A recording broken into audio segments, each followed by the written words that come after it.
Of course I know why I pulled you over. Oh, okay, well, great. Then why are you asking me? Whoops. Back to the slammer. They don't want no conversation like that.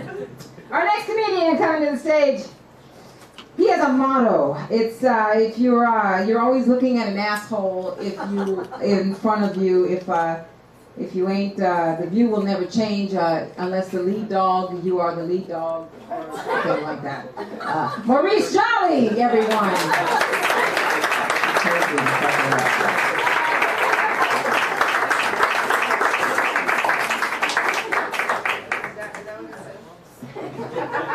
Another hand for Gayla Johnson, everybody. Bless her heart. I see the Hooked on Phonics program ain't kicked in yet. What she meant to say was, if you ain't the lead dog, the view never changes. You're always looking at that asshole in front of you. Oh, I got some issues, y'all. I got some issues. Now, before you say anything, I know what you're thinking. Another black man with issues. What the fuck else is new? I'm serious though. I'm going to be 49 in a couple of months, and that's a little bit too close to 50 for me. That wasn't a joke. But, you know, I get tired all the time. I got no energy, you know? Every time I go to the bathroom to pee, I got to sit down.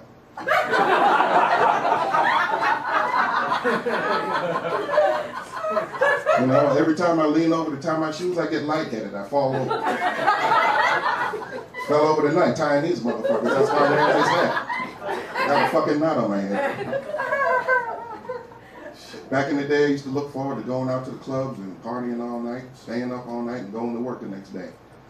Shit, I try that shit now. I'm gonna need a wheelchair, oxygen tank, and a defibrillator. Bring my fat ass back to life.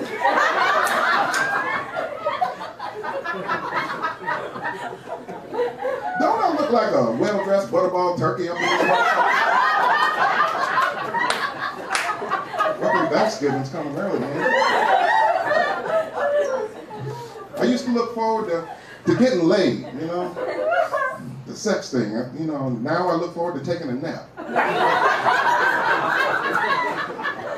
Every time I lay my head down, I'm like, this is some bullshit right here.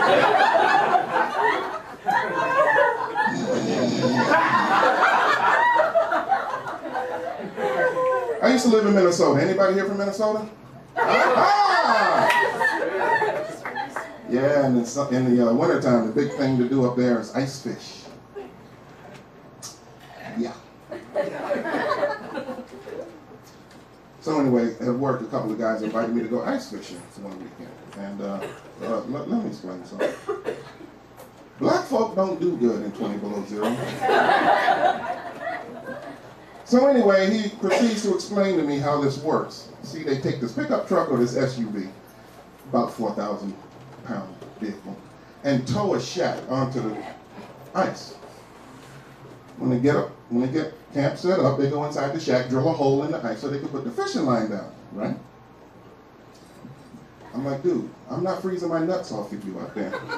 He's like, no. We light a fire inside the shack to stay warm.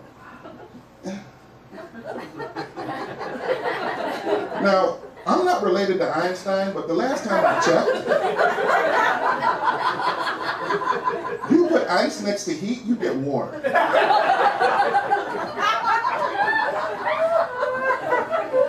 So I could just see the news later on that night.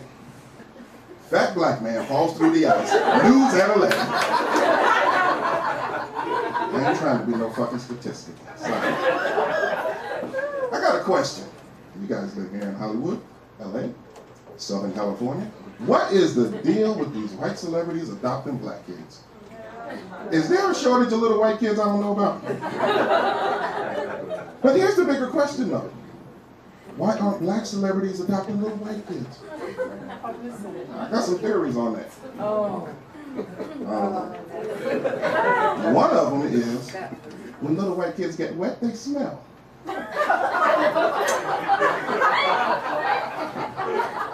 anybody that can ooh my ass.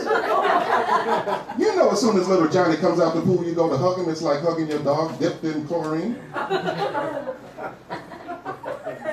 Secondly, little white kids get stolen.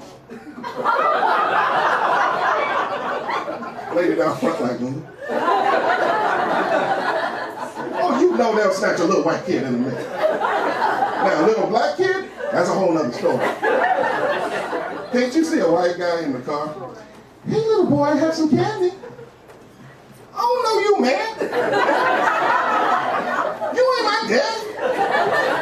Now, I don't know who my daddy is, but you definitely ain't him. Then he reaches into his backpack, pulls out a gun. Okay, all right, give me the watch, the wallet, and the keys. Yeah, and give me that candy too, right? And thirdly, if you're a black parent adopting little white kids, you can't name your son Devontae. You can't name your daughter Bunquisha. This shit ain't gonna work.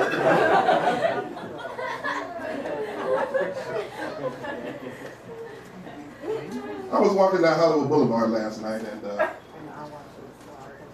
car pulls up next to me, so I look, and it's this Bentley.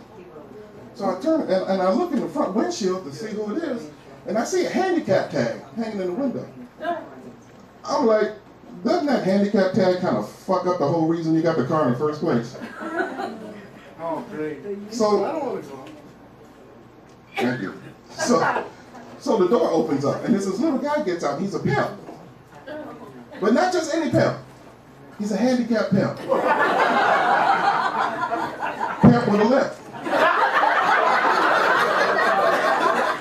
And then out of the corner of my eye, I see these women running up to him. So I'm like, well, these must be his hoes.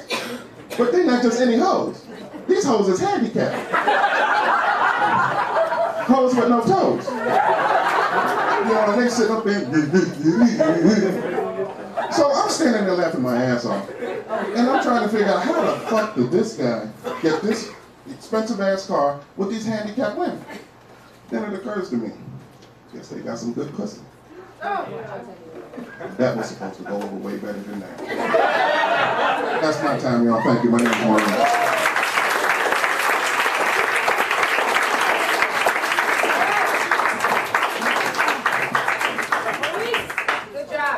Maurice, you guys. Maurice. First time on stage. That was his first time on stage performing. Nice job, man.